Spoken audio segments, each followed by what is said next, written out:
We oftentimes joke about playing a game with the focus groups where we have to drink whenever people say lesser of two evils. And if we had done that during the young people groups, we'd be dead.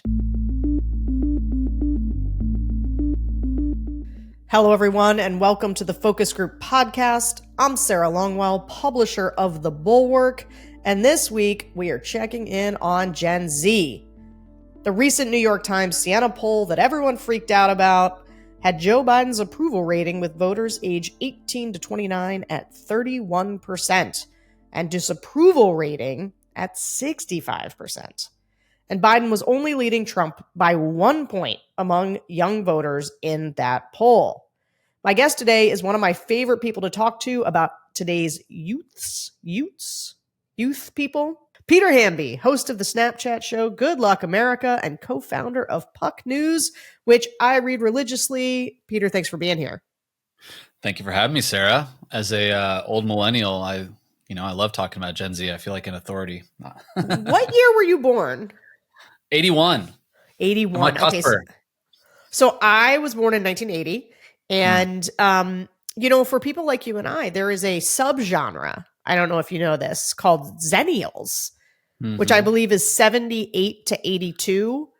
Okay. We're a very specific group where we were both had the internet early enough that it has been a big part of our lives, but also not so early that we didn't sort of get really used to just regular phones and had to memorize everyone's phone numbers and didn't have it in elementary school or even really high school. I got the internet with the dial-up, the AOL dial-up sometime in high school. Yeah, no. And I think on the other end, you've got I don't know the word, but the Gen Z millennial types who came up with social media. I mean, the younger.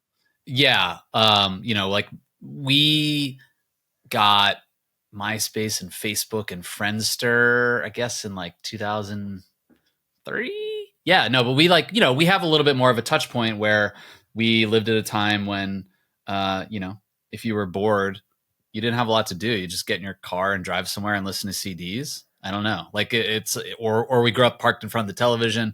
It is interesting. I feel like I can, partly because of my Snapchat job and my time spent with Gen Z, I feel like I can inhabit a room with a bunch of Gen X people and talk about vinyl and then head over to the Gen Z offices and talk to them about Snapchat and TikTok and whatnot. Well, yeah, it's good to see my fellow Exennial. We straddle.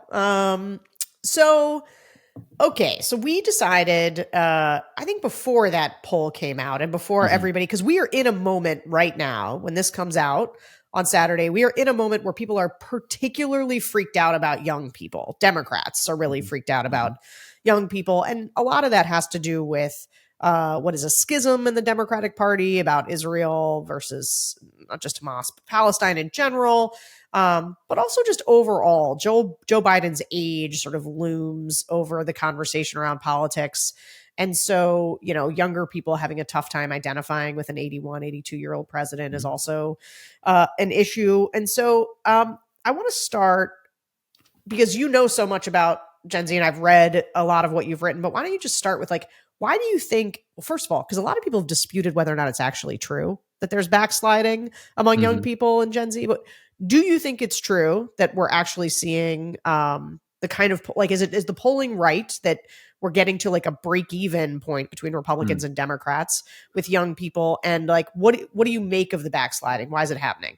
I think this is one of those polling debates that we watch in real time on Twitter where certain pollsters are don't trust the crosstabs and these subsamples are hard to believe.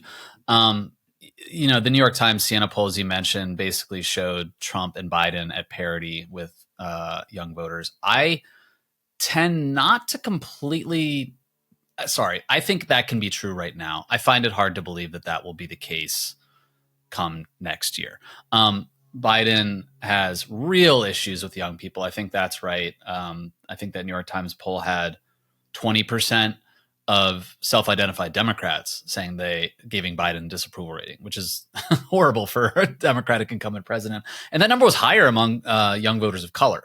I think Biden has demonstrated a real weakness with Black and Hispanic voters under the age of 40. I was listening to another podcast. It was 538 podcast, and they had a pollster on saying, right now, Black voters over 50 feel like the most reliable Democratic constituency, and Black voters under 50 feel like the least reliable. It's this real disconnect. So, look, I think the war in Israel and Gaza is certainly driving some discontent that's softening Biden's poll numbers.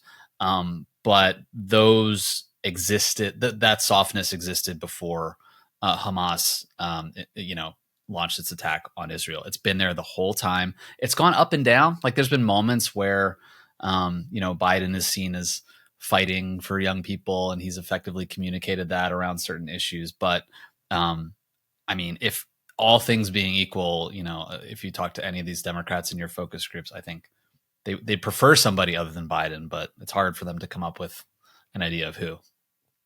It is. Okay, so for this show, we talked to self-identified progressives who voted for Biden in 2020 and self-identified conservatives who voted for Trump in 2020. So they're all age 25 and under and are either still attending a four-year college or have recently graduated. So we're really with these young guys. And I want to start with the young progressives because it's very common in the focus groups that I do for people to kind of be uneasy about the current state of the country. This is across all the political spectrum, Dems, when it comes to the economy, just a lot of negativity. But I'm not sure that you can encounter a more sort of catastrophic group, like a group that is more catastrophizing about where we are than young progressives talking about the future. Let's listen. For a lot of people, even people who have master's degrees I don't have a master myself, but have a hard time finding jobs. I also live in Florida, so the LGBTQ issue, it's terrible here. I myself am an ally, and I fear for any person that has to go through the hatred and the disgusting policies that Ron DeSantis is trying to enforce. And of course, gun violence, especially in schools. Like amongst my friends, when we're talking about where we want to settle down and stuff, that things like exposure to climate change in certain areas and increased chances of certain natural disasters due to climate change in certain areas is starting to become something that we're actually considering. We're thinking about moving somewhere. As a kid, I was really, really affected by the Sandy Hook shooting, and I ended up skipping a whole grade of school because I was so terrified as a kid. So between elementary school and early high school, I just tried to stay out of news completely. And then as the Black Lives Matter protests were going on, I went fully back into it because I was so upset. My generation isn't going to be able to achieve a lot of standard things that the previous generations were, like owning a home and such. I'm also just continuously disappointed with the amount of waste that the U.S. produces, as environmental concerns. As far as kids, that's a long way out for me, but it's second thought to even having kids. Can I even afford them? It's just a lot, just not too confident on the future from an environmental standpoint. Just how long will it even be here, really? So, Peter, these young people, they think they can't have kids because the country's literally going to sink into the ocean any minute. And there's no hope for sort of the American dream. So many concerns about the economy. But I don't know. I remember being 25. Is this just normal quarter life crisis stuff? I don't know. You're young. You don't have any money. You can't afford to buy a house yet. You can't see a path to doing it. But eventually, does every generation do this? Or is there something real and specific happening with current Gen Zers? There is something real and specific, but I also think you are correct to say a lot of this represents the kind of permanent lament of young people figuring their way out in the world and not having a lot of money. There was someone in your focus group also who lived in New York City and was like, man, I don't know if I'm going to be able to stay here if I can afford it. There was another young woman in the focus group who lived in Missouri, and she didn't say her economic circumstances were very good, but she did say she was able to buy a house, and everyone else in the focus group was like, wow, oh, congrats. That's awesome. The complaint that New York is too expensive, I'm sorry, that's pretty timeless.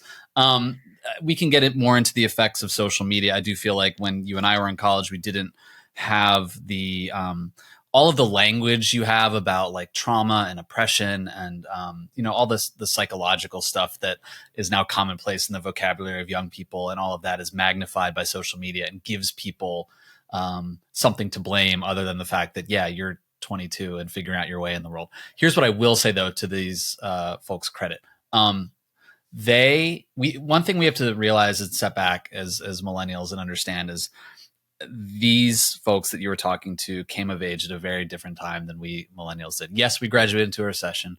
Yes, millennials had to deal with foreign wars. Yes, there was a lot going on at a different time. Gen Z really became politically sentient in the Trump era. And even then, maybe like well after 2016. And they just have like a fundamentally different experience growing up with gun violence, the specter of political violence, and a kind of stagnancy for them in the economy that is a little bit different than the Great Recession that some millennials lived through. The economy, by certain signals, has been doing pretty well. The problem is that Gen Z feels like they can't access it. It's a different version of the sort of income inequality conversation, that like wages aren't keeping up with prices, that rent is too expensive. So there's a bit of a give and take here. I mean, a lot of young people want to live in like the cool blue cities. Sorry, rent is really expensive in those cities. So there's a bit of both, but I was struck by the woman who mentioned Sandy Hook. Like, that's a good example. Like, she was probably like, I don't know, 10 or 11 when that happened.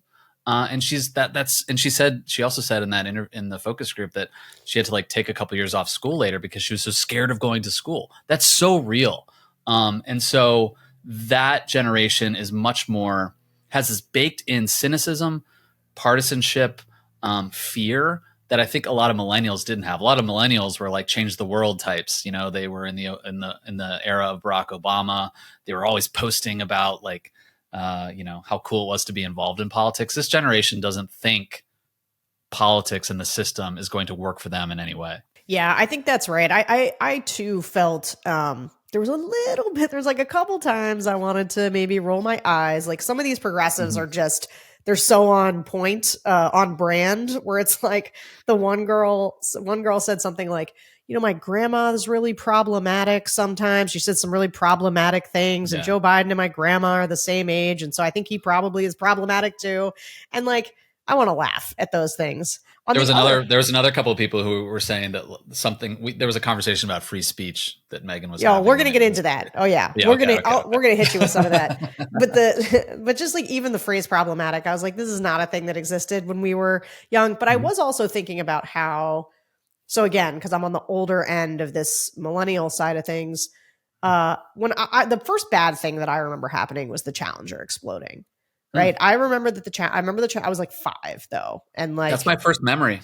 Yeah. It's so you're like 4 or 5. So the Challenger exploded. But then like the other things I remember are the Cold War ending, the wall coming down, like tremendous hope and optimism. America has like won the Cold War.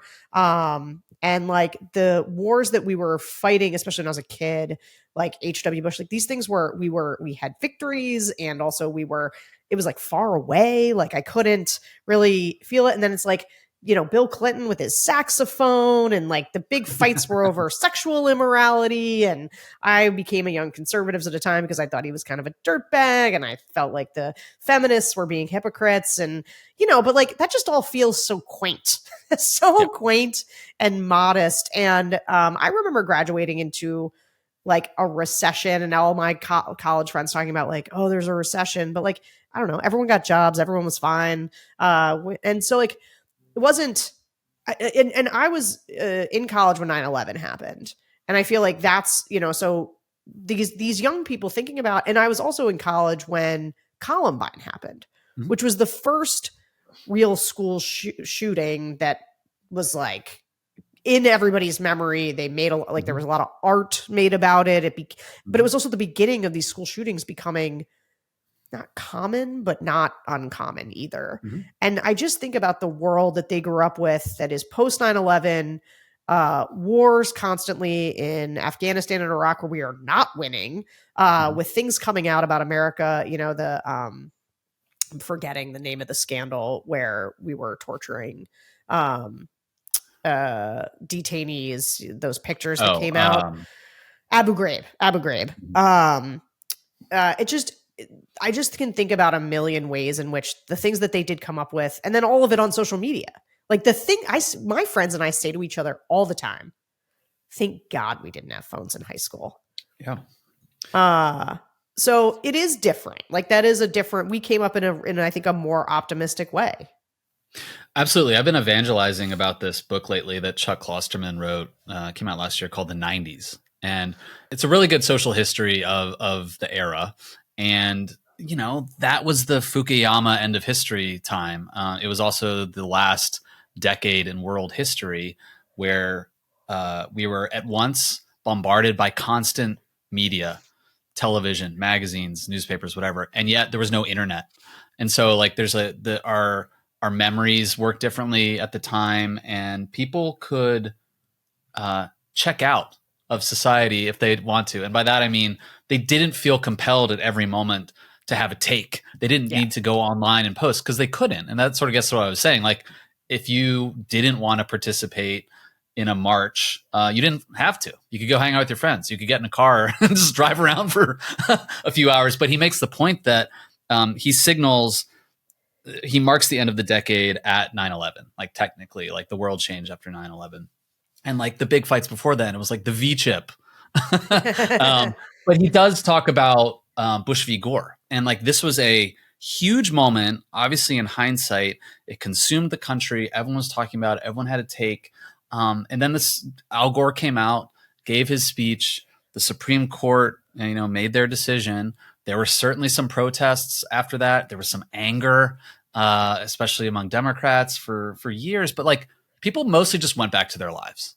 Yeah. Like it wasn't this all consuming thing. And he makes the point that would just be an impossibility today. I really recommend that book, even as a history of like knowledge and how we thought about music and politics and art and pop culture in the era, just very different than folks coming of age now and who came up not just with social media, but with cell phones. And the other thing to mention as we get into some of the stuff on the left is not only did all these folks come of age during the Trump years, they came of age watching Bernie Sanders and the ascendance of within the Democratic Party, that sort of DSA, very, very progressive social justice / identity focus / economic populism. And that creates a sort of world where you can blame the fact that you can't buy a house or afford a car on larger economic forces that are working against you. Whereas like the Obama years, he was a capitalist, he was a neoliberal, work hard, play by the rules, you'll succeed in our culture. And that just doesn't really, that doesn't check out for a lot of Gen Z liberals.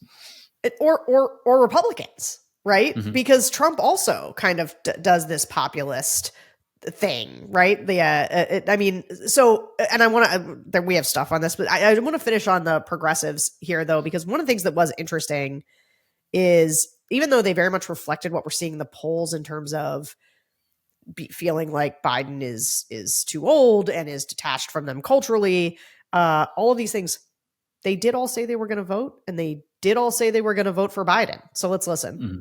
It's just not exciting to vote for Biden versus Trump. It's like, oh, Biden's fine. Trump sucks. Like everyone else saying, he's fine. He's old. I worry about him. They're not doing a good job of showing him being strong and like that he can handle another 4 years. But he's been actively put in the media to be like fallen and, looking senile and stuff like that. So like, we don't want to vote for him. Nobody wants to vote for him now. And there is no other option. So yes, we will vote for him because we do not like Trump. And obviously that was like a terrible time for most people. And the last 4 years, truthfully, were not that bad. Yeah, I'm pretty unmotivated to vote, but I'm still going to vote because I'm going to act on that right. I wish there was like more fresher and younger faces that were running, like have, new ideas, because I think that's what we need. But I'm still just going to vote for Biden because like I believe it's still the lesser of the two evils. It's no offense to Biden, but he's like about to like croak any second. I think I'll mainly be voting for kind of like the other things that are on the ballot and trying to get like representatives in that represent my values, because I don't think the president is going to really be able to do that. I've had people tell me, oh, well, I'm going to do third party. I'm going to do independent. I'm like, God, no, please don't. Any vote that's for Trump, any vote that's for independent, like it screws us. I think a lot of like the stuff we've seen the past 4 years, a lot of it is state individual. A lot of that is who we vote in locally. I'm going to go for the lesser of the two evils right now, which is kind of the situation. But it does feel like sometimes like frustrating to be in a state where like it doesn't really matter like if I vote or not for the presidential election. It's more for the local elections. We oftentimes joke about playing a game with the focus groups where we have to drink whenever people say lesser of two evils. And if we had done that during the young people groups, we'd be dead, like because of how many times people just said lesser of two evils. So I can't tell me if you read that as good news or bad news, because they have bad and lukewarm and whatever things to say about Biden. And yet Trump still gets them out of bed to vote. I read that, and we might disagree on this, but if you're a Democrat and you're rooting for Joe Biden next year to be dragged across the finish line, I saw notes of optimism in here, actually. And this cuts to something that, and I'm going to reference John Della Volpe here a bunch because he's a pal and he's done a lot of research on this generation for the Harvard Youth Poll. I talked to him a lot. He occasionally advises President Biden. A consequence of the Trump era for this generation is, yeah, they think politics sucks, but they also understand the stakes are really, really high. And, they delivered some strong margins in key states, House and Senate gov races in 2022 that helped Democrats, shore up the vote and mitigate losses. They have shown, going back to 2018, the capacity to vote no matter what. I was interested to hear a lot of them say they were going to show up to vote for races down ballot, even if they weren't hyped about Joe Biden. That is something, and like, I don't want to take too much credit for this at Snap, but like, my old colleague, Sophia Gross, ran this important partnership and education program like back in 2018 and 2020, where we just like educated and registered like millions of young people to vote. And I think like, they just get the stakes and the importance of voting and vote on issues and local politicians and local issues. I think more than they care about like Joe Biden being at the top of the ballot. This is a thing. Like I've seen a lot of Democratic professionals on Twitter say this in recent months as they've been, rolling their eyes at Gen Z. Like politics is always about the lesser of two evils. Like you're never going to get your ideal candidate out there. But you do have a duty to vote. And so, that made me feel hopeful. The line from Democrats, from the Biden White House, from the Biden campaign and my conversations with them is, these voters will come home once Trump is on the ballot. Now, with Cornel West and Jill Stein and RFK Jr. out there, like it's a scary line. I did a piece for Puck with John Della Volpe last year, and he was working with Emma Bloomberg's education foundation, Murmuration, and they were trying to study Gen Z. And this was in the summer of 2022. They found that among Americans under age 25, 30% said they would definitely vote in November 2022. I went back and looked. According to Circle at Tufts University, which studies youth turnout, 23% ended showing up. So there's obviously a difference between always what people say they're going to do and what they actually do. But I only raised that to say that like the margins are going to be incredibly thin, and people were really motivated to vote against Donald Trump in 2020. I feel like people are going to be slightly less motivated to vote this time, but Democrats win in presidential elections when they win over 60% of young voters. Hillary barely dipped below that line and she lost. Biden was above that line and he won. Obama was obviously above that line. So that's a key number to look out for. And like, 2 or 3 points either way. I'm scared if you're a Democrat, but I'm also thinking, okay, that's better than I thought. They don't like Joe Biden, but they still think it's important to vote. So here's the thing that I thought was wild. And I was genuinely surprised by this. And the strategist in me immediately was like, well, wait a minute. these young people are all talking about the importance of voting down ballot. We don't have enough time to play all the stuff, but one of the things that was very much in the conversation was they were all very aware that some states mattered and some states didn't in terms of the national election. Like there were people in Pennsylvania who seemed to understand that their vote just, or like they'd gone to college in Pennsylvania and their vote counted more when they were there going to college than it would when they moved back home or wherever they went off to.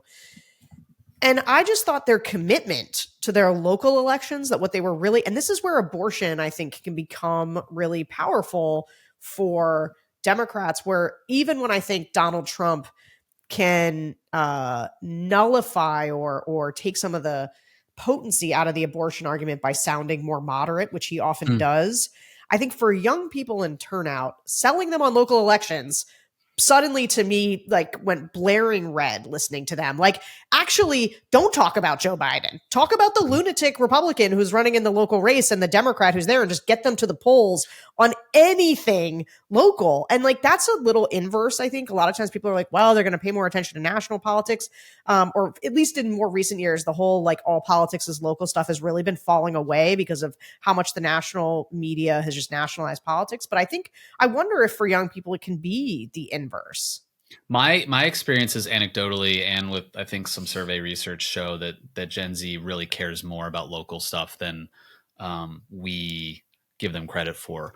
And another thing to keep in mind here is a lot of the candidates running at the local level, and it could be, dog catcher, tax commissioner, like school board, whatever, they are Gen Z. They are millennials. And so like people want to go, or might be more inclined to vote for candidates who look like them, who talk like them, who are younger and more diverse. Like the bench of the Democratic Party on the local level is way more diverse and perhaps compelling than all the old white dudes and old white ladies running at the national levels. That's an important thing to keep in mind. Okay, so now that we've hit the top lines on the young progressives, I'm going to move to the what we heard from some of the young conservatives about how they're feeling about the current Republican Party. And you're going to notice a common thread among the GOP candidates that these guys were interested in. Let's listen. I'm a pretty big Trump stan. These allegations kind of hurt, but I just feel like for the strength of our country, like internationally and for the economy, like he's the best bet. I really like DeSantis. Ever since my friend introduced me to him, he introduced the Don't Say Gay bill. I'm like strong advocate for that. Now, by no means am I against gay people, but I'm just saying like we shouldn't be pushing that type of ideology that early on, and especially in like elementary school, middle school, where people, the kids are still in development and whatnot. I don't think it's realistic for him to be president right now, but I do like Vivek Ramaswamy a lot. I think that he's helping to control the narrative and lead the discussion, especially at the debates. And being a Trump supporter, I appreciate that he is, on Trump's side when it comes to a lot of these things. We're at $30+ trillion in debt or whatever, and we're still kind of going out of our way to add humanitarian and like military aid to these packages for countries that, like, Ukraine isn't exactly like the model democracy that people kind of hold it up to be, I would say. And so when a lot of candidates, and I think this is what Trump has kind of got his finger on the pulse best with, his understanding of what the party wants. Okay, so what stands out to me is how these young conservative voters were into Trump, DeSantis, Vivek, no interest in the old school Republicans. And I think I have had it in my head maybe a little bit. I have this weird bias where it's like, well, young people are just more moderate, or, that they wouldn't like, that they would still like some of these sort of moderate GOP candidates. But of course, they're actually more Trumpy, not less. And I mean Trumpy, specifically Trumpy in that, and you said this earlier, they grew up their political cognizance is all Trump. And so current Republicans in their early 20s came to Republican politics because of Trump, did not despite him, right? Yeah, that's exactly right. And I was struck by how much these young Republicans and leaners like used Trump style language and talking about politics. I interviewed Chris Christie on Thursday just over the phone, and I actually read to him the quote about the guy in your focus group talking about how Trump was strong and respected in the world. That obviously, like, Chrissy set him off, and he disagreed with that. But like, he kept saying, this person in your focus group, that the attack in Israel wouldn't have happened if Trump was in office because Trump is strong. He projects strength into the world. Strong, strong, strong, strong. Like, he just felt like he had been indoctrinated by that vocabulary. The kid who talked about how Vivek, quote, like, is able to control the narrative, like that's again, in politics, that's what you need to do. But like, the fact that a like 20-something kid was like using that language, like, controlling the narrative is a W. I was like, oh my gosh. Like, and then the other thought too is, unlike what we were just talking about with the young left, where I think they, a lot of them like vote on issues and care about local politics, et cetera. And maybe the, election for school board might matter for them. It might matter for these kids too, but in the nationalized way. All politics is national all the way down for the Republican Party at this point. So like, the school board election is about getting trans books out of school, or, whatever culture war issue of the week is hot. And so, yeah, I mean, there was one kid in your focus group who was talking about, like, he was like a green eye shade, like, deficit dude. I was like, a Paul Ryan college Republican. And I was like, oh, I remember you guys. You still exist. That was me. Yeah, exactly. This is the other thing too. And I was thinking of Tim Miller, our boy, when this happened, but like calling like sexuality and ideology, that was a little, I know, like, that was a little like cringe and tough to hear. And I imagine that would make Tim's like forehead veins throb as they do when he watches things like that. Yeah, I have one coming up with JVO. I try not to show those guys too many focus groups because I do worry about their coronary health. And it's tough. But yeah, I mean, I think I'm going to get into this a little bit later when we talk about some of the, the cultural stuff, but I was surprised, or not surprised. It was glaring how quickly they jumped to the cultural issues. Like, it's just like, what do you think about the Republican Party? It's like, well, the other party's crazy and our party believes in like the biological reality of men and women, was like kind of where one of the guys started right away. And I was like, okay, it's just interesting to me to think like that's a thing that makes you the Republican, but you hear that a lot from older Republicans as well. But yeah, the good news here, if you're a Democrat or a Biden supporter, is that, we're talking about these two different focus groups you did, but that generation is not 50-50. I know the polls again show Biden and Trump split among young voters, but all evidence in the last 8 years points to this generation votes like 66-33 Democrat Republican. Totally. And there were a couple people, there's like a young woman in the group, which, by the way, I'll just say that the group's gender makeups were interesting. Like, the progressives just had more women in it and the conservatives one just had more dudes in it. But like, one of the young women in the conservative group, she was kind of she was clearly socially conservative, but also like, she didn't love Trump. But she also, much like, because Trump looms so large in their content, it's not like they're not really like considering Nikki Haley, right? They're not. There's just like, there's kind of Trump, and that's all there is. Which brings me to actually. So this is a question I have for you, which is, I think when I talk to reporters all the time, they have this idea of like, was the Republican Party going back somewhere, right? Like, you mentioned Paul Ryan. Like, is there a world in which you kind of go back to something? And the answer, I'm always like, no, no, no, no. Not only do voters not want it, but like, you listen to these guys and you're like, okay, well, this is the future of the Republican Party. Like, this is the new group. And what do they think? Who do they like? So what do you think the future of the Republican Party looks like? I think a lot of this is built around media and what a lot of these folks hear in their media spaces. There was one person who said they liked DeSantis. The way they brought that up was really interesting. Just the tone of voice. It was like, oh, I think I kind of like DeSantis. One of my friends told me about him. If you are Sarah Longwell or Peter Hamby, like, Ron DeSantis, you talk about him all the time, inside out. He was brought up almost as like, I'm kind of into that guy that I've sort of heard of. Like, Trump like dominates the headspace, the mind share for a lot of these folks. But we have to keep in mind that while even among like these young liberals who like spend a lot of time on TikTok and Snap and Instagram, you know, they're also like getting headlines from credible news sources and, you know, probably some left-leaning news sources. You know, they will read CNN if they had to open a link. They will read the New York Times if they had to open a link.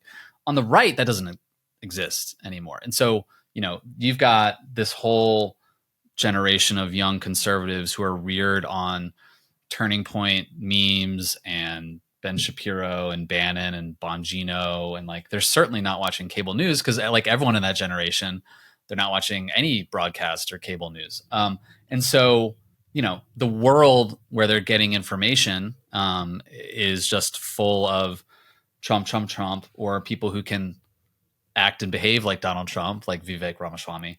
And so that's where they're coming up. You know, I talked to Tim about this too. Like, and this is probably true with you too, Sarah. Like when we were in college, even if you were of a different like political persuasion, like you still had to, and this is like well after the Walter Cronkite, like voice of God broadcaster era, you know, you'd go online and you'd go to Drudge or you'd check out the Weekly Standard at the library, like, or, you know, you'd watch the news or maybe you'd listen to like Rush or Mark Levin on the radio. But, you know, now you can just complete this. And this is not just like a like media critic take that's like very obvious. You can just segment yourself and listen to your entertaining, infotainment, right-leaning media content. And that's, again, where a lot of these people have received a lot of their ideas and knowledge, if you want to call it that. And that's not changing. That's not changing. That's right. Okay. So I want to turn now. I'm going to go back to the young progressives for a minute because we did ask them about the situation in the Middle East. And I felt a little bad asking, you know, early 20-something Americans. I thought they were pretty sharp, honestly. On this stuff. I felt bad asking them to opine on this conflict, but considering how much this discourse has involved progressives on college campuses and like is about sort of young people, I was eager to hear what they thought. So let's listen. This is like all of my sister's campus that I've heard about in New York is that the people making decisions are usually, you know, white Jewish males. So obviously there's like a natural bias towards like that group of people. And like, obviously like from World War II and everything, like, you know, anti-Semitism is still a big problem now, even before this, but now this has kind of like blown that up. If their donors were, you know, Muslim, if their like students were Muslim and they had more of that population that was wealthy and loud enough to speak out, you also wonder what like that might have done. I overall have a lot of like mixed opinions on this because I think it's really complicated and that most people aren't really educated on the history. And I think I know a fair amount about it, but not enough still because I'm really like not personally affected by any of this. I also think that I can see how it's affected my opinions of other people. Like I do personally know people who are like publicly supporting Israel and acting like Israel's like the only victim here. And it has changed my opinion of them. I am Jewish, and I think it's kind of interesting because I'm not Zionist, but I've known about the conflict like for many, many years because obviously like it's supposed to be the homeland of the Jewish people and stuff like that. But I hate the Israeli government. I hate Hamas. Hamas is still a terrorist group.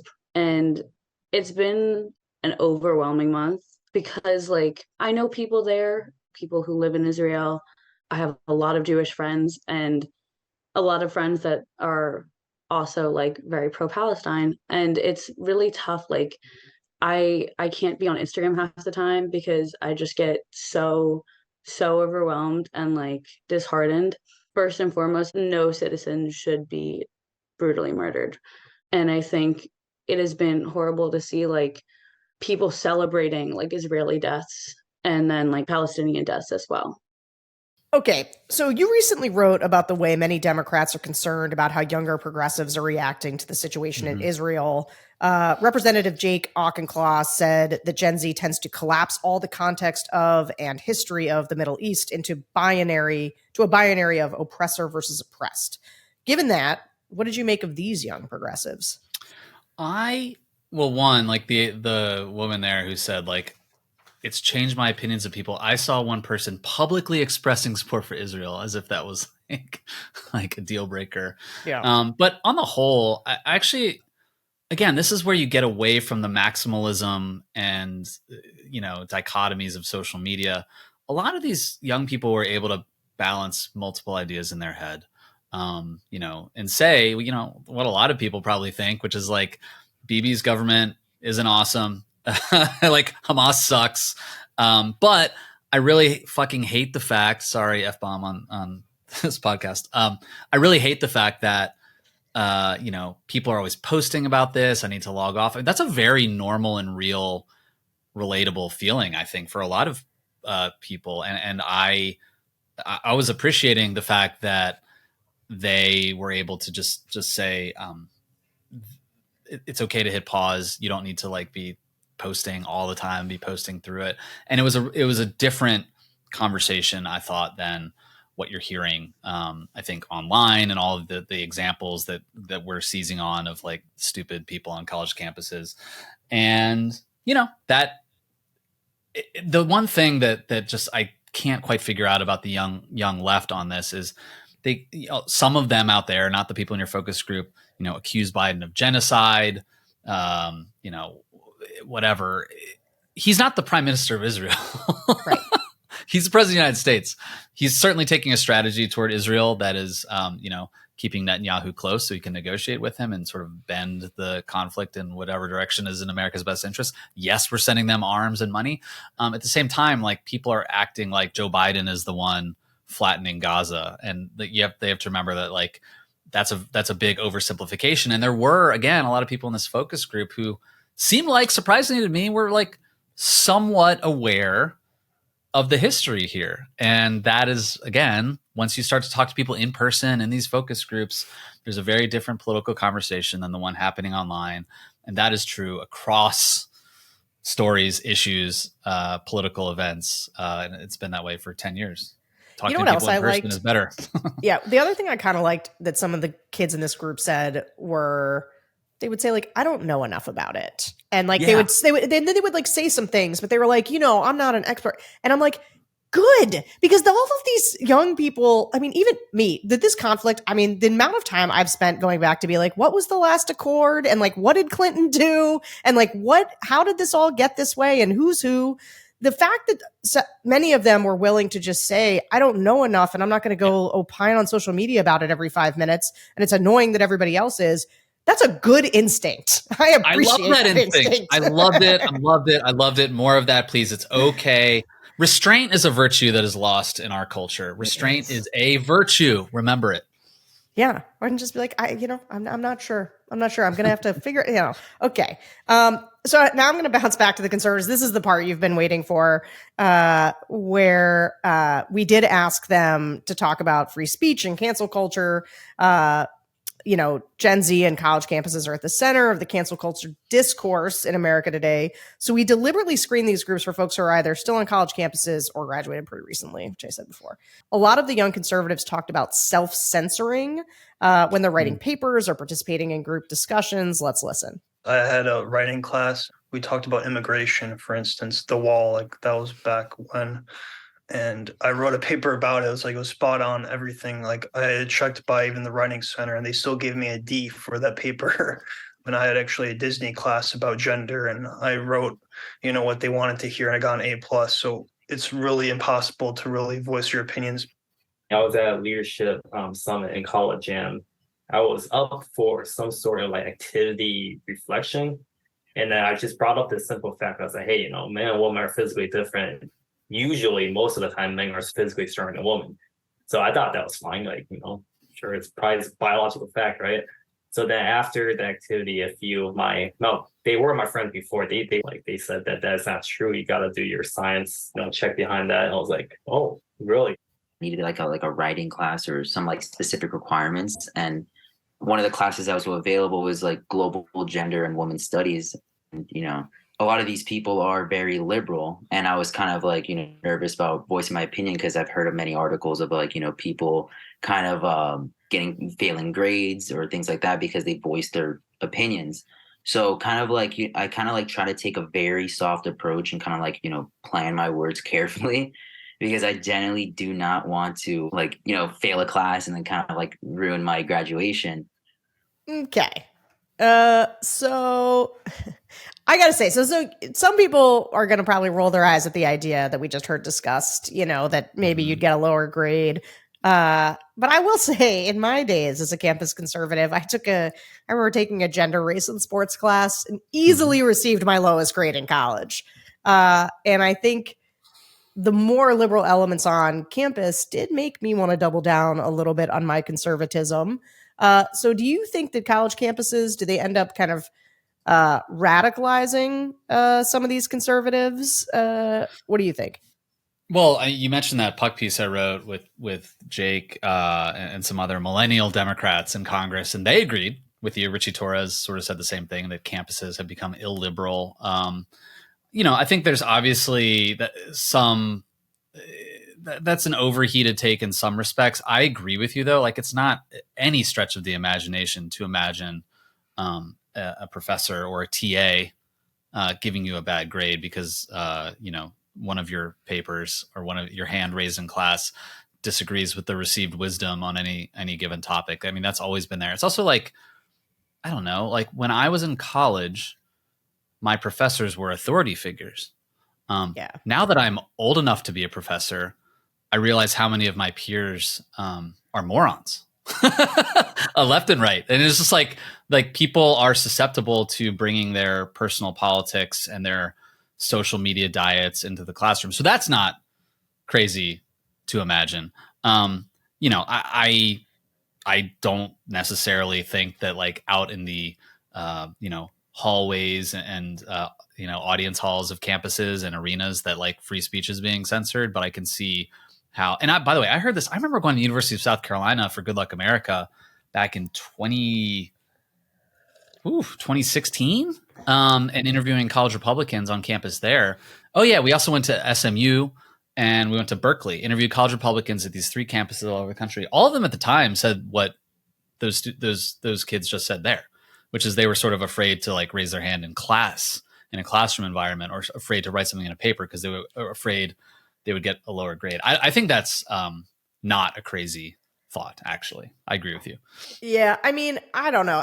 So I bounce around on this a little bit because I was I felt perfectly safe being I don't even know if provocative is the right word, but I certainly would push back. I would talk about being a conservative. It was no secret. And I, at Kenyon College, quite liberal, felt no problem doing that. Yeah. And I think some of this can be like, there's a victim mentality that I think you get taught kind of early as a conservative, where like the culture is against you and you have to be like iconoclastic or heterodox in order to push back against this pervasive liberal bias in the media and on campus, whatever. And I think there is both truth to it, and then there's also think a way that people kind of like lean into it and get like, and also I don't know, part of me wants to say to these guys, yeah, I got a C in gender, race, and sports in college. You want to know how much that affected my professional life? Like, who cares?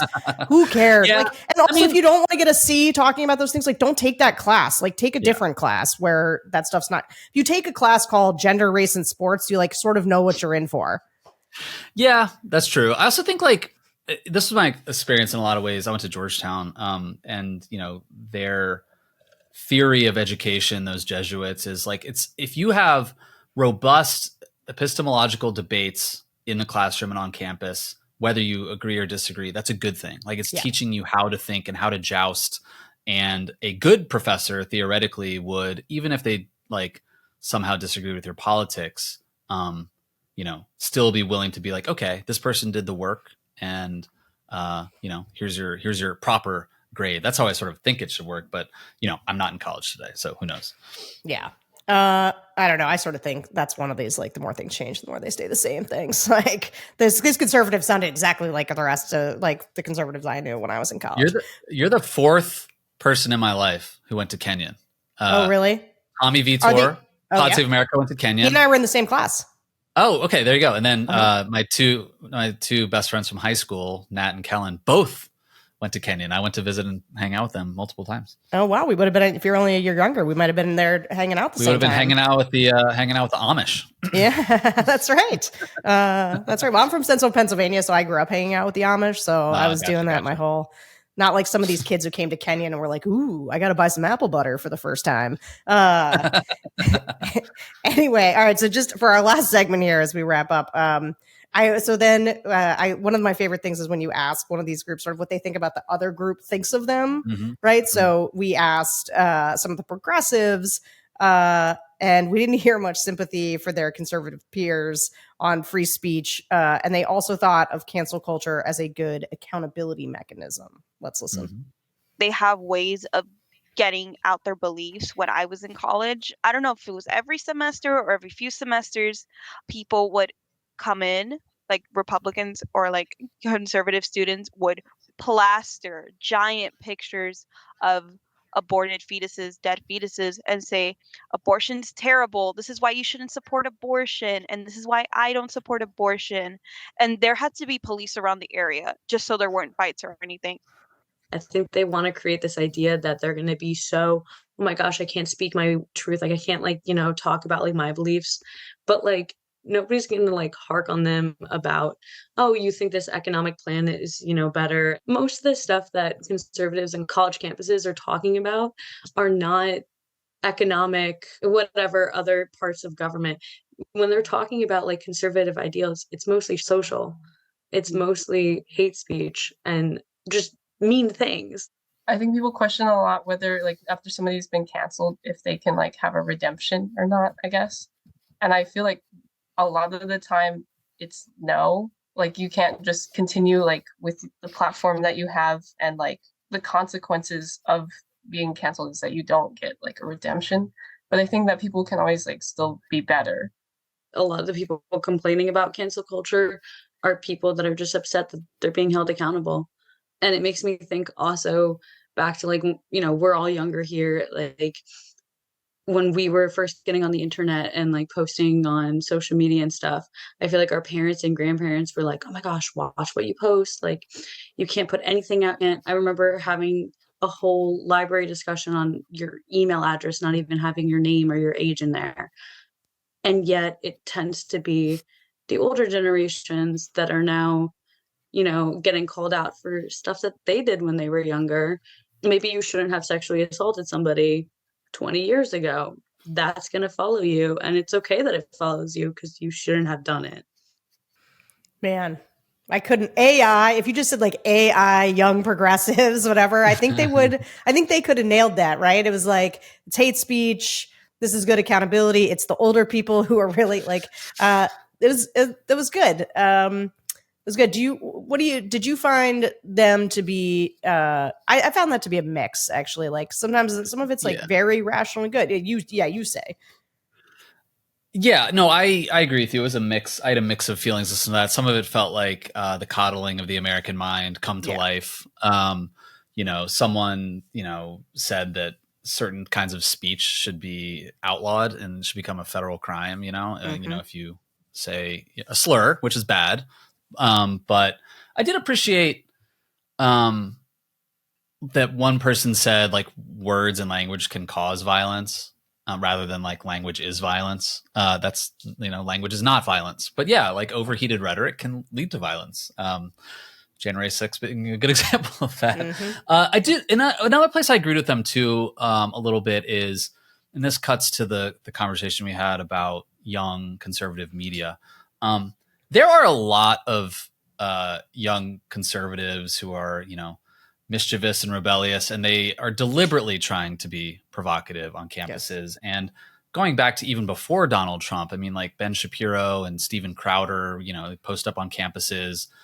Charlie Kirk does it, you know, Matt Walsh, like you just like take a camera and a microphone and try to like quote unquote trigger and own the young liberals on campus. And so, you know, I can see how the young Democrats here or progressives like really think that the whole point, there's no ideology on the right. It's just to go in and offend people on cultural issues, on identity issues, on social issues.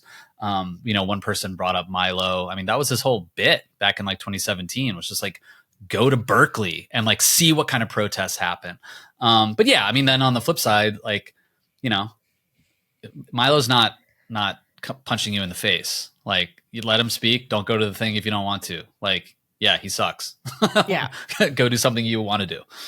Yeah, again, I think it's the same story we've done for a long time. I think that talking about being triggered and all that stuff is a little silly. But I thought they kind of had their conservative compatriots kind of nailed on they are just trying to be provocative. But also, it is just the best time in the world to be a campus conservative. Like, if these guys, you can become famous, super famous. Like, no one's really like the girl who was like, no one's stopping you is true. Like, the self-censorship is probably also somewhat true because you are in a dominant culture, but also like you can have a podcast and there's a Turning Point USA chapter and you can go out and find liberal tears if you want them. And like, no one's kicking you out of school. And so like, I think everybody needs to, well, they're all 20. What are you going to do? They're all 20. They're all going to grow up. Then they'll all be better. Just like we were at that age. All right. Totally.